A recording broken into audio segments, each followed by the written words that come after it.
Welcome everyone, my name is Sylph, and this is my attempt to beat a hardcore Nuzlocke of Pokemon Crystal with only Grass-type Pokemon. If you've seen my videos before or other Monotype hardcore Nuzlockes, you know the rules, but I'll put them up for reference if you want to pause and read through them. The Grass-type was certainly an interesting one in Gen 1, with the vast majority of Grass Pokemon being part Poison. Gen 2, however, brought a bit more variety in terms of typing, and in Crystal in particular, these fully evolved Pokemon were available in the Johto portion of the game. Since we have a rule against Legendaries, we of course will not be allowed to use Celebi, which I must admit is a very tough loss. Aside from that, this selection of Pokemon is looking very underwhelming, but Gen 2's major trainers and their typings are looking like they might make things even more difficult for us. Let's see how this goes.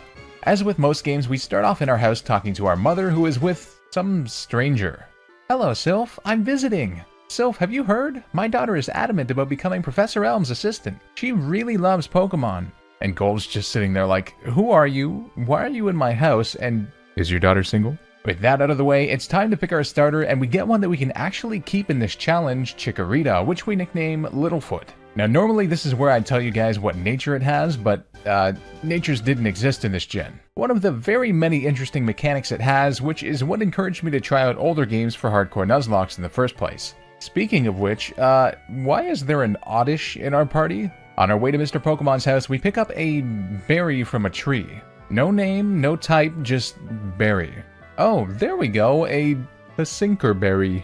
Wow, what a game. After meeting with Mr. Pokemon, and surprisingly enough, Professor Oak himself, Oak leaves and Mr. Pokemon knocks us out to erase our memory of ever having met him. Those two are up to some shady shit these days. As if things weren't shady enough, some red-haired dude decides to battle us after stealing a Cyndaquil from Elm's lab, and thankfully we're able to outdo him despite his Cyndaquil shooting laser beams from its eyes. What a leer animation. We also get 69 experience for winning. Obligatory nice. My name is Question Mark. Elm's assistant gives us some Pokeballs, which means that the run has officially begun and we can get some new encounters. The first comes on Route 30, where we can catch a lovely Hoppip, which we nickname Q-Tip. It'll make more sense once it's reached its final form. Now there is a big problem here, and it's that Hoppip only knows Splash, and it doesn't get an actual attacking move until Tackle at level 10.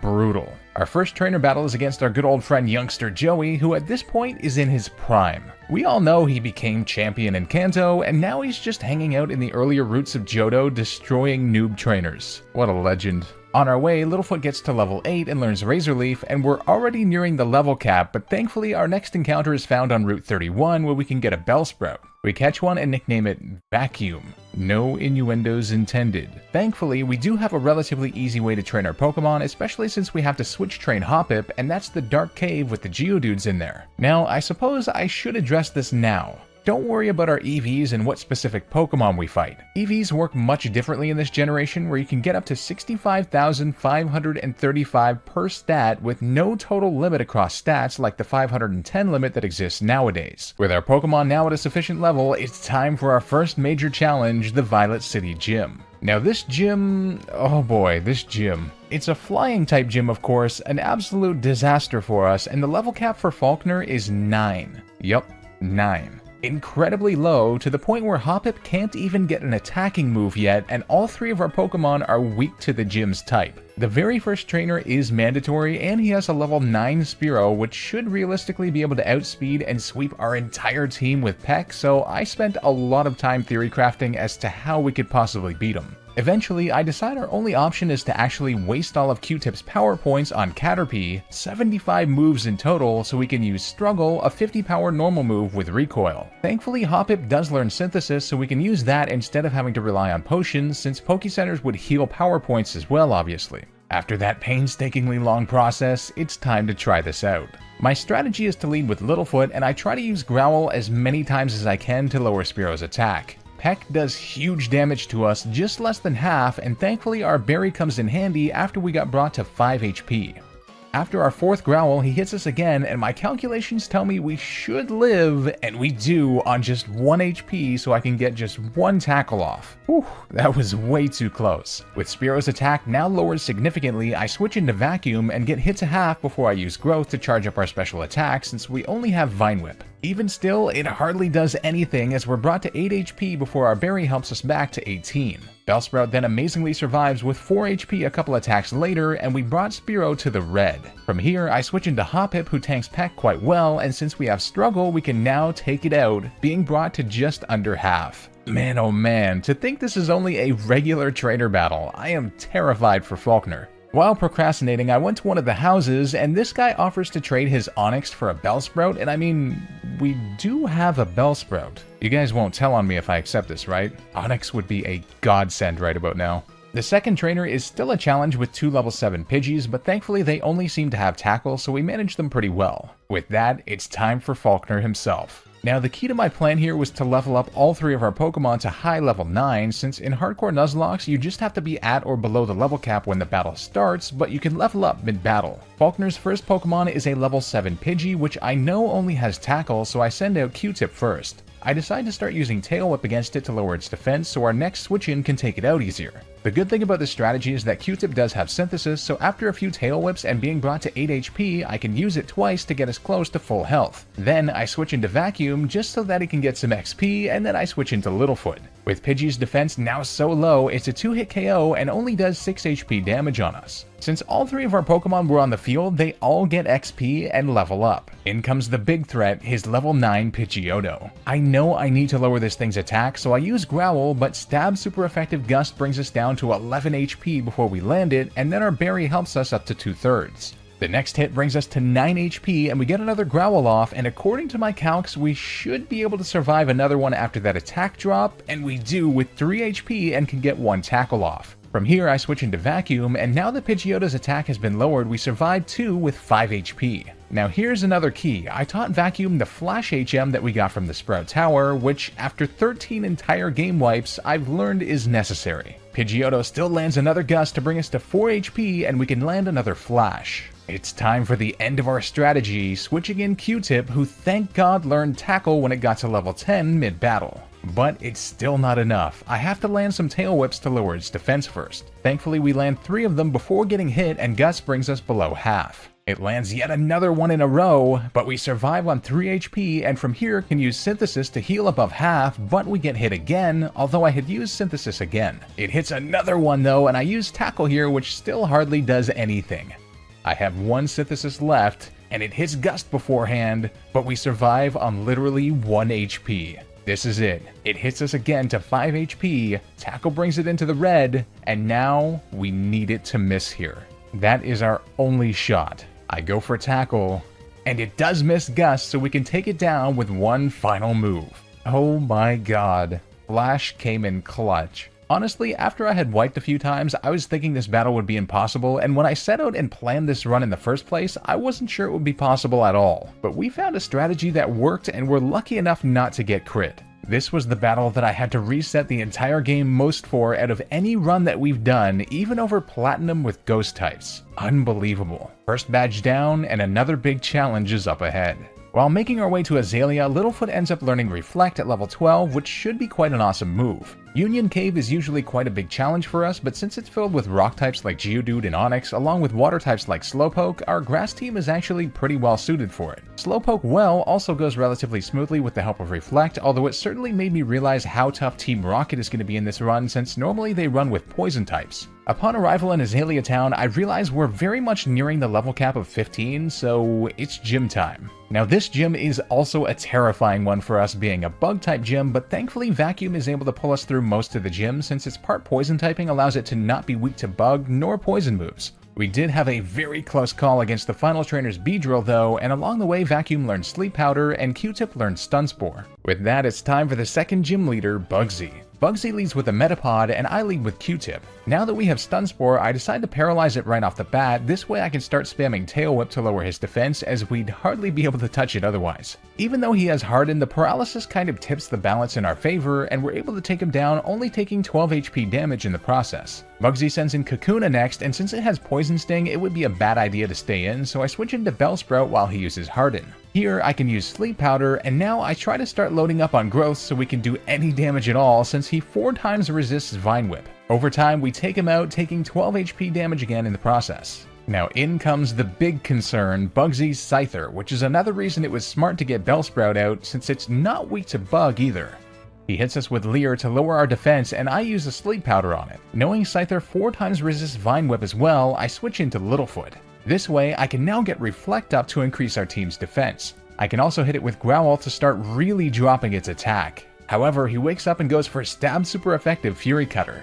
Now, although that didn't do much at all, the key is that in Gen 2, Fury Cutter increases in power each time it's used consecutively, which is very scary. The good thing is though, with Reflect up we can safely switch again to try and put it to sleep, that way we interrupt the Fury Cutter chain. Vacuum does get hit low, but we land the Sleep Powder thankfully, even though it's only 75% accuracy. From here, I could reset the Reflect, and now it's about striking at the right time. Our very first tackle misses though, but then we hit one and it hardly does anything at all. Yikes. I switch into Q-Tip, but he wakes up again. I decide to just hit it with a Stun Spore from here, but he does hit us with Leer. Since Paralysis is permanent, I won't have to switch quite as much, and it should still interrupt Fury Cutter quite frequently. Another switch into Littlefoot gets the Reflect up, and now I can switch back into Q-Tip to start using Tail Whip to lower its defense. He keeps breaking out of Paralysis though, but Synthesis comes in handy here despite the Leers. With his defense sufficiently lowered, I switch into Littlefoot, set up the Reflect again, and now can start slamming him with Tackle, which does a bit less than a quarter now.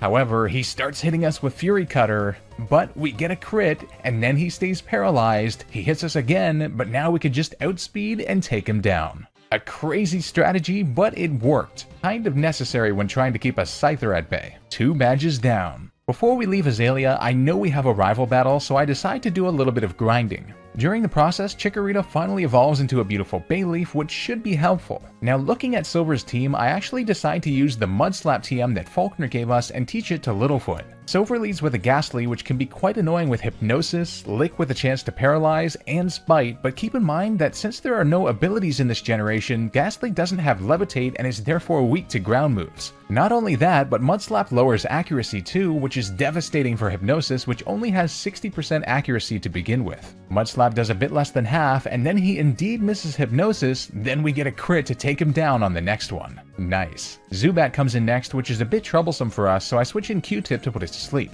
From there, I can lower its defense and take it down with a few tackles. Now, the main reason I wanted to get Q-Tip out was for the incoming Quilava, a brutal threat for us. He immediately outspeeds and goes for Ember, and we survive on just 6 HP and can hit him with the Sleep Powder. I knew it was going to be close, but damn. From here I send in Littlefoot and start using Mudslap, which is super effective, and non-crit attacks do very little, but they are lowering his accuracy too. Amazingly, he woke up and hit us with Ember, but then missed his next one so we could take him out. Mudslap was absolutely crucial there. From here, the game starts to really open up for us, and I picked up the game again at night, which allows us to get a new exclusive nighttime encounter in the Ilex Forest, Oddish, which is about a 50% chance encounter. Paris is also available only in this forest at a 5% encounter, but honestly, Oddish is a way better choice overall, which is why I waited for nighttime. Wait, what? The Pokédex just calls it Weed. They're not even trying to hide it. I decide to name it Blaze It accordingly. While looking at our party, I was like, wait a minute, why are all our Pokemon Oddishes? Gotta love these older games. Moving on in the forest, we stumble upon the fated Ilex Shrine. Can we just catch Celebi, please? It is a grass type. On our way through, Hoppip ends up evolving into a Skiploom, and honestly, even Hoppip was quite useful, so I'm excited about this one. I've always loved Hoppip's evolutionary line anyway. Leaving Ilex Forest, we enter Route 34, where now that we have Headbutt, which I teach to Q-Tip, we can get a new encounter, Execute. There is literally one single headbuttable tree on this route, and it takes a while, but eventually we catch one and nickname it Overhard, which is the way that I like my eggs best. You guys let me know what egg camp you're in the comments. I'm sure the debate will be civil. With that, we arrive in Goldenrod City, the location of our next gym. We encounter Bill's mom too, who says Bill is an expert. He just got called to the Pokemon Center in Ecruteak City. My husband went off to the game corner without being called. Man, even Gen 2's dialogue is great. The Goldenrod gym is of course a normal type gym, and Overhard actually does great here to counter Pokemon powering up since he has Leech Seed for guaranteed damage and recovery. In no time, we arrive at one of the most feared gym leaders in history, Whitney. Now, ironically enough, I'm not feeling too bad about this one, yet we had immense trouble with the other two that people usually find easy. Gotta love Monotype Hardcore Nuzlockes for this reason. Whitney leads with a Clefairy, and I lead with Overhard. I immediately hit it with Leech Seed, and it actually got the 4 times super effective Fury Cutter from Metronome, but missed. Alrighty then. It then got cursed as we hit it with Confusion, and I go for Reflect to be safe, and it gets resisted Mega Drain next before we can take it out. Thank God it didn't get a good move from Metronome, you never know with that move. In comes the bane of everyone's existence, Miltank.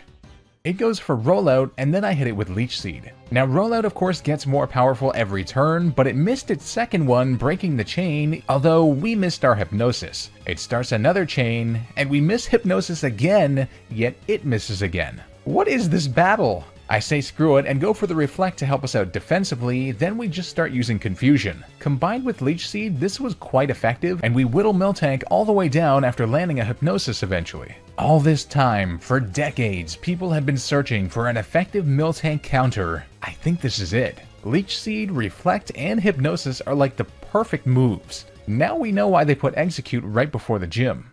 On our way to Ecruteak, Blazeit evolves into a Gloom, which should provide us with some more bulk. Alright, there is nothing that made me feel as cool as showing my friends back in the day that you can hop the fence here in the national park. I feel like I'm Alice in Wonderland over here. Now unfortunately our next encounter is located here, but it only shows up during the day and not in the morning, so we'll have to postpone that for a bit. After apparently qualifying to hold a squirt bottle since we've acquired all 3 gym badges, whatever that means, we spray the tree blocking the road, which is apparently supposed to help, and oh god, it's alive! Upon our entrance into Ecruteak City, Bill comes by casually and explains that he's invented time travel. And it turns out nobody really cares. Poor guy. While facing the Kimono Girls, Vacuum ends up evolving into a Weepin' Bell, which should be quite helpful for the next gym. In the Burn Tower, we encounter Silver again, who blames us for him not being able to find the legendary Pokemon. What the f***? Silver's Haunter is handled quite well by Mudslap, although it does get the paralysis with Lick right before we take him down. Very unfortunate. His Zubat then comes out, and I switch into Q-Tip, who avoids Supersonic and does slightly less than half with Headbutt before getting confused by Confuse Ray. Thankfully, we snap out a Confusion right before KOing him, and in comes Quilava. I'm thankful we got Skiploom out here, and I go for Headbutt before getting smashed with Ember, and then I go for Sleep Powder to try and be a bit safer, which allows us to then get the Leech Seed off, which in combination with Headbutt is able to do the job. His final Pokemon is Magnemite, which I realized actually counters us quite well. I decide to switch since I know the most he can do is 20 HP damage on us with Sonic Boom, and we have 43 HP left, so we can survive 2 of them. He indeed hits us twice to 3 HP, and then we land Mudslap through Paralysis, which does over half. Now I can switch into Blazeit, who finishes off the job with a few Absorbs and Stun Spore. A solid battle. Next up is the Ecruteak Gym.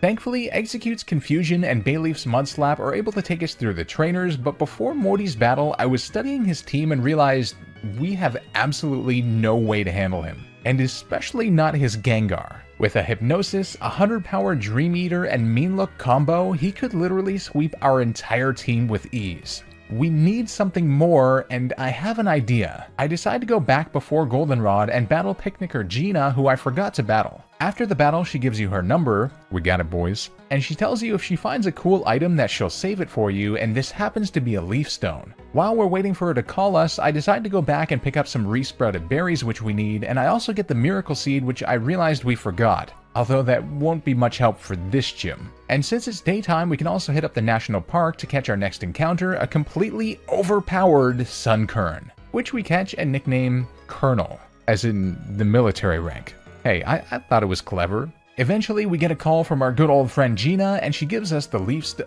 oh wait, oh thank God. I thought she might not give it to us since our bag was full. Whew. With that, I decide to make the move that might possibly save us for this gym by using it on Overhard to evolve it into a beastly Exeggutor. Let's cross our damn fingers that this is enough. Morty is a Ghost-type gym leader with all of his Pokemon also having the Poison type, which means that they resist grass. He leads with a Ghastly as I send out Overhard. We outspeed and hit him with Confusion, which is a one-hit KO. Nice. Haunter comes in next, and it goes for Curse immediately, after which Confusion also takes it out, but now we have damage every turn right as Gengar is coming out. Yikes. He goes for Hypnosis right away on us and hits it, which is not good. I decide since I know he's going to go for Dream Eater here, I might as well switch, and I send out Littlefoot, and the prediction works. I then go for Mudslap to try and make Hypnosis impossible to hit, but he hits one successfully again before I can.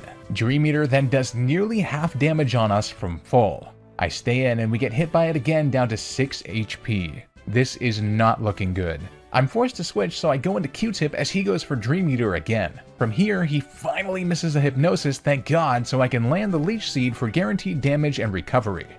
From here, knowing he'll probably try to use Hypnosis, I switch into Overhard, who's already asleep, get some Leech Seed damage, then send in Q-Tip, but it seems he's learned our strategy as he now goes for Shadow Ball, for over half damage too. He then misses another Hypnosis though, and I can land the Sleep Powder. Here we go. I now switch back into Overhard, and the Sleep Powder and Leech Seed combination, combined with us waking up before him, allow us to KO him with Confusion. That was a pretty solid strat, but you can very well see that with bad Hypnosis luck, we could have been swept entirely. Before we move on, I realized that it was Tuesday, meaning the bug catching contest was on. Winning the bug catching contest is the only possible way to get a Sunstone in this game, so I think it's fair if I catch a Pokemon in it and release it immediately after just to pull off the W. Since, I mean, we could just say we're using it for HMs anyway and are never sending it into battle. A level 14 Scyther gets the job done, and we get a Sunstone as a reward, which I'm going to hold on to until Sunkern gets to level 31 so it learns Synthesis before evolving. After a brief stop in Olivine City where we get the Strength HM, we make it to the Battle Tower, which has no part in our story but is pretty cool since it's the first one ever created in the franchise. Quite a cool Crystal exclusive feature. Upon arrival in Cianwood City, we nearly lost Overhard to Yuzine's stupid Pokemon, but we crush his hopes and dreams nonetheless. Suicune is mine, you little b****. With that, the 5th gym is upon us, the Fighting-type gym led by Chuck. It's a neutral gym, and our team does quite well against it, and Skiploom resists fighting too. Speaking of which, Q-Tip evolves into a Jumpluff, one of my favorite underrated Pokemon of all time. It's honestly really good and competitive nowadays too. After one close call, it's time to face the 5th gym leader. Jesus man, chill out! Now for this battle, my only concern is that we do have to remain relatively under-leveled since the level cap for this battle is 30, yet 2 gyms from now in Mahogany Town the level cap is 31, which is kinda crazy. Chuck leads with a Primeape, and the obvious choice here is Overhard. I decide to go for Reflect first to prepare for his next Pokemon, and we just get hit by Fury Swipes and 2 resisted Karate Chops before taking him down in 2 Confusions. In comes Poliwrath next, which is quite beastly, but it goes for Resisted Surf to start, which doesn't do a whole lot. I then go for Leech Seed just in case he decides to use Status, and he indeed does, landing a Hypnosis on the next turn. I stay in as he goes for Dynamic Punch, which hits despite being 50% accuracy, which brings us below half and confuses us. Thankfully, I had prepared for this with a Bitter Berry which cures confusion, and our Leech Seed is still helping us. He hits yet another Dynamic Punch somehow, and we're confused again. So much for that plan. He then hits a 3rd one in a row, and we're still not waking up, so all of a sudden I'm worried, but he does finally miss one before then hitting another since we're just not waking up. We finally do, but then we hit ourselves in confusion. My god, what bad luck. We're within crit range now, so I'm forced to switch, and I go into Vacuum, who avoids 2 Hypnosises to smack Poliwrath into oblivion with Vine Whip. Alright, that was way more difficult than I had imagined, but we pulled through. After the battle, he says, "From now on, I'm gonna train 24 hours a day." Ma'am, are you aware that your husband is categorically insane? Once good old Amphi is cured at the Olivine Lighthouse, Gym Leader Jasmine then agrees to battle us. The Steel type is a troublesome one as it does resist basically every move that we have since we only have Grass, Psychic, and normal ones for the most part, but I have a bit of a plan. She leads with a Magnemite and I lead with Littlefoot. I go for Mud Slap right away, hoping we could cause the Thunder Wave to miss, but it does less than half and she still hits us with it. Thankfully, I put a Paralyzed Cure Berry. Alright, it's a Paralyzed Cure Berry, guys, come on. On Littlefoot, as 2 more Mud Slaps then take it out as it misses Supersonic. Now this surprised me. I thought she'd send out her 2nd Magnemite next, but she actually goes in with Steelix. I go for Reflect since Iron Tail could do some big damage, and even after the Reflect, it still does. I start hitting Mud Slaps though, which drop its accuracy even further from Iron Tail's base 75% accuracy. Now I can go for Synthesis, but the problem is that Mud Slap hardly does anything at all in terms of damage. With its accuracy as low as possible, I decide to set Reflect up again and start hitting it with Razor Leaf, which has a high critical hit ratio. Incredibly, her Steelix keeps hitting Iron Tails somehow, and Jasmine heals it to full as we heal with Synthesis. This ends up being a crazy back and forth, and I made a mistake thinking Razor Leaf would KO at one point, but it didn't, and we got brought to 16 HP, and in a panic, I just decided to KO it, not thinking about the next Magnemite. Since it has Sonic Boom, I switch into Blaze It to put it to sleep, and then endure a painstaking Leech Seed stall with Overhard to win us the battle. Tricky, but manageable. We take the ridiculously complicated path to get the hidden power TM, and I punch a shiny Gyarados in the mouth, steal its red scale, and trade it to Mr. Pokemon in exchange for the experience share, which is going to be very useful for Colonel, who has been replaced by HM Mons for a little while now, and this will also keep us under the ridiculous level cap too. Wait a minute, Lance, what are you doing? No, don't kill him, no! Oh hey look, our arch nemesis, Darth Bayleaf. Eventually, Gina ends up calling us with a Leaf Stone again, so now we can evolve Mr. Vacuum into a Victory Bell, which should give us some good offensive power and good timing too. The Mahogany Town gym is an interesting one. Yes, it is an Ice-type gym, which is super effective against every one of our Pokemon, but funnily enough, most of the trainers have water types too, such as the Shelder line, the Seal line, the Horsey line, etc. Although we did have some close calls, since the former two also have the Ice typing. During the gym events, Colonel ends up learning Synthesis, which means we can finally use our hard-fought Sunstone to evolve it into an absolute beast of a Sunflower, Sunflora. It's time for Gym Leader Price. Now the good news is that all three of Price's Pokemon are weak to grass, but all of our Pokemon are weak to his too, so let's see how this goes. He leads with a Seal, and I start off with Blaze-It, who I gave a berry to.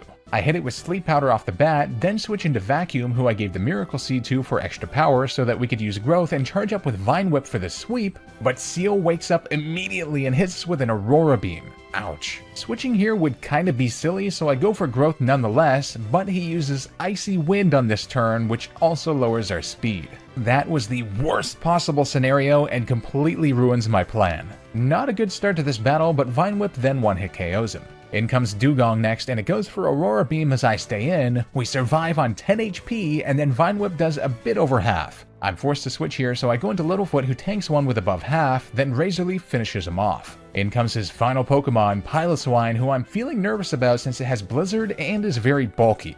I switch into Blaze-It, and Blizzard misses thankfully since it only has 70% accuracy, and then I can tag him with Sleep Powder. From here I start spamming Absorb, and on the last one, Price ends up using a Hyper Potion to undo all of our progress. He then wakes up on the next turn, but misses Blizzard again. Amazing. From there, we hit him with a few more Absorbs, and he stays asleep so we can take him out. A very rough start, but a very smooth ending. Perfectly balanced, as all things should be. Now an interesting thing here is that since Team Rocket is now kicked out of Mahogany Town, the Rockets who were charging a toll at the gate have disappeared, and the guard here gives us the Sludge Bomb TM, which they apparently left behind. I teach it to Vacuum, who's a perfect candidate for it and who doesn't learn it by level up unfortunately. After a bunch more Rocket nonsense in Goldenrod, which Exeggutor really carried us through, we nearly lost Colonel to a self-destructing Coughing, and Jumpluff Sleep Powder saved us against the final Executove's Fire types, and we have another rival battle in the Underground. He starts with a Golbat, which despite outspeeding and confusing us, which our Bitterberry saves us from the first time, is taken down by Overhard and a couple confusions with the help of Reflect. Sneasel is sent out next, which is a big problem for us, especially as we're confused, so I switch into Blaze-It, who puts it to sleep and whittles it down with Acid. Quilava is sent out next and now has Flame Wheel, which I can't switch anyone into really, so I risk it, and Blaze-It survives on just 11 HP before our berry, and we land the Sleep Powder, which allows us to then switch in Vacuum, who now gives us a great way to do damage with Sludge Bomb, and it's a 2-hit KO. Magnemite is next, and I decide to stack up on Growth and take it down with several Vine Whips, being paralyzed and brought below half in the process. His final Pokemon is Haunter, and I switch in Q-Tip, who gets mean looked, but that's not a terrible thing since we outspeed it and can put him to sleep before Leech Seed does its thing over time. He's definitely gotten more challenging, but we have enough diversity on our team now to kind of strategize around him. On our way to Blackthorn City, Littlefoot finally ends up evolving into a Meganium, something we really should have done before Silver's battle if I'm honest. We next reach Route 44, the location of our 7th and final encounter. Now on the face of it, Route 44 doesn't appear to have any grass at all, but there's this little patch between these two lakes that has rare Pokemon like Lickitung and our encounter, Tangela. We successfully catch one and nickname it Noodles. Noodles is gonna go on the PC for now as it doesn't really add much value to our team at the moment, but that's not to say that I don't love Tangela. After a trek through the Ice Cave, we arrive in Blackthorn, the location of the final gym, a Dragon-type gym. Unfortunately, we do need strength for the gym puzzle, so I leave Colonel behind for an HM Pokemon. Gym Leader Claire leads with a Dragonair, and I figure the best bet we've got is just tanky power, so I lead with Littlefoot with the pink bow item attached, which you can get from Mary after you liberate the Goldenrod radio tower. This gives us a boost to Body Slam, which does over half, then Dragonair goes for Thunder Wave to paralyze us, then Dragon Breath twice before we stay paralyzed and hit it down to half at about 69 HP, nice, before we can take it out. quite an unfortunate start. Her second Dragonair then goes for Ice Beam immediately, but we do survive and get the synthesis off thankfully. I use this strategy again and then go for a Body Slam after we get hit to around half, and we land one and get a crit, but it just barely doesn't KO, so it didn't really matter. We then survive Ice Beam on 30 HP and can take it down. Her third Dragonair now comes out, and I can't test my luck here, so I switch into Overhard. This Dragonair doesn't have anything super effective against us, so I just take it on blow for blow, and at one point Dragon Breath paralyzed, but our berry healed it so we could take it down with a crit Confusion. Her final Pokemon is the mascot of my channel, Kingdra, and I hit it with Leech Seed right away. The best move that it has is Hyper Beam, so I go for Reflect to help us out, and then switch into Vacuum, who has the best neutral damage we can muster with Sludge Bomb. But we get paralyzed right off the bat by Dragon Breath. Thankfully, Sludge Bomb is able to take her down in a few hits after she Hyper Potions, giving us our 8th and final gym badge. Realizing we're getting near to the end and Blazeit still hasn't evolved into a Vileplume, I decide to try an old trick. In New Barktown, your mom asks you if you want to change to daylight saving time, and if you keep turning this on and off, it will kind of skip time and encourage the trainers you have in your phone to call you. I delete everyone's number but Gina, and eventually it works and we get one final Leaf Stone which we can use to get Vileplume. The perks of being loyal. Our team is finally fully evolved. The long trek through Victory Road goes smoothly and we arrive at our final rival battle, which is scary since his Quilava has since evolved into a Typhlosion. Thankfully, with the level cap so high for the Elite Four, we can now kind of over-level him, with Sneasel being taken down by Meganium, Golbat getting rocked by Body Slam as well before I set up our newly learned Light Screen preemptively, since I know Typhlosion is the only super effective Pokemon he has, and so it will likely be sent out next, which helps us survive his fire moves, which are all special in Gen 2, and we take him out with 45 HP remaining. Magneton is trouble of course type-wise, but Light Screen combined with Sleep Powder, Leech Seed, and Jumpluff's newly learned Mega Drain are a fatal combo for it despite us being paralyzed. Exeggutor then handles Haunter quite easily with Confusion, and Kadabra suffers the same fate since we resist its moves. Amazing stuff. With that, it's time for the Pokemon League. Oh, now you call me out of your own accord, Gina. I see how it is. The first Elite Four member is Will, the Psychic-type trainer. Now initially I was super worried about this battle since he has Psychic, Ice, and Flying types all super effective against our team, but I came up with a strategy for him. He leads with a Xatu and I send out Littlefoot. My goal here is to set up Light Screen since most of his Pokemon are special attackers and he uses Psychic afterward, which only does about 20 HP now. Pink Bow boosted Body Slam then does over half, but he breaks through to hit us with Confuse Ray nonetheless. Thankfully we break through and KO him with another though. Jinx comes out next and we're able to get off a Body Slam, but it just barely survives, but it just went for Lovely Kiss. Bruh. What in the world? Well, I'll take it as we can now KO it. Exeggutor comes out next as our Light Screen goes down, but I figure Exeggutor can't do much against us, and Body Slam does nearly half and paralyzes. Nice. 2 more hits then take him down as he just went for Leech Seed. What even are these AI choices? His second Xatu is handled similarly to the first and gives us the opportunity to get Light Screen up again, although Will's Hyper Potion made it a bit more of a struggle as we got confused again. Slowbro is his last Pokemon and it's handled quite well by 2 Razor Leafs. Littlefoot was a monster here. Light Screen and our Paralysis luck made this go quite smoothly. The second Elite Four member is Koga, the former Fuchsia City gym leader who uses poison types. Now one would imagine this battle would be quite tough for us, but Exeggutor's typing is fantastic here, and only one of his Pokemon has an offensive poison move. Ariados is a one-hit KO with Confusion, and the same goes for his Venomoth amazingly enough, and it missed its Toxic too, which could have proved really troublesome. Fortress does have Explosion though, so I used Reflect to survive it, but it didn't end up going for it, so I just used Leech Seed and Confusion to whittle it down. Muck comes out next, which does have Sludge Bomb, but it just went for Acid Armor instead as it gets taken down in 2 attacks. Reflect would have protected us quite well anyway. His final Pokemon is Crobat, and it just hit us once with Wing Attack before we KO'd it. Next up is Bruno, and I have always said that Exeggutor is the absolute best Pokemon against Bruno in every game, being super effective against everything that he has. Further to that, Reflect also helps immensely, which we set up while his Hitmontop was underground during Dig, giving us both the offensive and defensive capabilities to essentially sweep through his entire team with Confusion, only being brought to about 2/3 in the process. The final Elite Four member is Karen, and she's one that I'm actually really worried about. Not only is her team quite bulky, but every single member is a problem for us, and especially her Houndoom. She leads with Umbreon, which is one of the most annoying Pokemon in this game since it has Sand Attack, Confuse Ray, and Mean Look, so I try to out-status her by leading with Q-Tip to use Sleep Powder on it right off the bat. We're able to get it quite low on health with Leech Seed and Giga Drain, however it wakes up with low health, then hits us with Confuse Ray after we missed our next Sleep Powder, but we pull through in the end. However, she immediately goes for Houndoom next. Now this surprised me big time as her Vileplume does have super effective acid, so I thought it would be sent out next, but I guess not since we've got the flying type. I tried to go for Sleep Powder here as we do outspeed, but we hit ourselves in confusion, then Houndoom goes for Flamethrower, and we survive on just 12 HP before our berry. Holy f***. Now being confused, it wouldn't be too smart to stay in here, especially when trying to go for a 75% accuracy move, so I switch in Littlefoot, and I thought we'd be able to get the light screen up after being hit and survive the next one, but nope. We get the light screen up, but Littlefoot goes down to Flamethrower.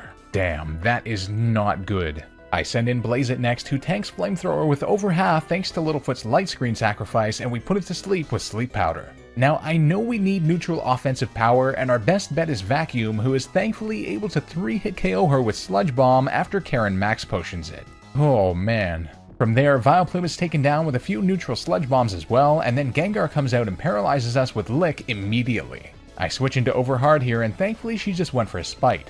I use Leech Seed after we get hit by Lick, and then I use Stun Spore and then Confusion, which is a KO. Our final Pokemon is Murkrow, and Feint Attack actually does huge damage on us, but I get the Leech Seed off. Our Stun Spore then misses, so I'm forced to switch, and we're really running out of options here, but I go back into Vacuum, who's paralyzed, and Leech Seed helps us and allows us to get a Sludge Bomb off after a couple turns remaining paralyzed, which does take her out. Wow, what a battle that was. A super unfortunate loss of Meganium, especially with our biggest challenge yet coming up. Lance's team is literally the worst thing imaginable for our team, just straight up. Flying types everywhere, we have no super effectiveness against them, and some of them outspeed all of our team. I theory crafted for a long time for this battle and finally came up with somewhat of a plan. Let's see if it has any hopes of working. Here goes nothing. He leads with a Gyarados, and I lead with Q-Tip. We outspeed it and hit it with Sleep Powder, and then I set up Leech Seed. Gyarados wakes up right away, but thankfully just goes for Rain Dance. I reset the sleep, and now I switch into Overhard. Now here is the key. I taught the Rollout TM to her, which we got from Route 35. It's super effective against his entire team and builds up in power every turn, but we just have to hope that we hit them. Gyarados stays asleep and we get 2 off, and now Rollout's getting pretty powerful. Unfortunately, he sends out Dragonite next, not Aerodactyl or Charizard, but it does have Blizzard, so I guess it makes sense. Our third Rollout then just barely doesn't KO it in the red, and then he hits us with Thunder Wave, but I had put a Paralyzed Cure Berry on her for just that reason. Our next attack then takes him out. We have 1 Rollout left in this chain, and he sends out Aerodactyl, who hits us hard with Wing Attack, but our last one connects and takes him down. Whew. Well, 3 down, 3 to go. And of course, in comes Charizard next. We have no hope and no access to Light Screen anymore, so I just try to start up Rollout again, but Flamethrower instantly KOs us. From here, I send Q-Tip back out knowing it's probably the only thing that can outspeed, and we hit a Sleep Powder. I set up Leech Seed as well, and then figure we might as well try headbutting it so it might flinch if it wakes up, but after 3 turns it wakes up, doesn't flinch, and hits us with Flamethrower, but we actually survive with 41 HP, and then our Leech Seed brings him within range of a headbutt, which takes him out. Wow. His level 50 Dragonite comes out, and despite Lance's attempts to full restore and full heal it, it suffers the same fate as Q-Tip is doing nothing but getting recovery. His final Dragonite misses a Thunder Wave too, which allows Q-Tip, the Harbinger of Death, to absolutely pulverize it to win us the battle. Unreal. I cannot believe we took down a Gyarados, 3 Dragonites, an Aerodactyl, and a Charizard with a Grass-type team that was lacking Meganium too. What a fun run that was, and quite a good team in the end. Running through an older game with its weird mechanics was honestly a pretty great time. Wait a minute, Colonel, what are you doing there? You didn't do sh**. Talk about a free ride. He even got the damn thumbnail too. If you enjoyed the run, please don't forget to hit that subscribe button as it really does help a lot and grows our community. A huge thanks to my YouTube members and patrons who make these videos possible. If you'd like to support and get your name up here, the links are also down below. If you enjoyed, drop a like down below to help the video out and leave a comment letting me know what kind of run we should do next, and I'll see you guys for our next challenge video.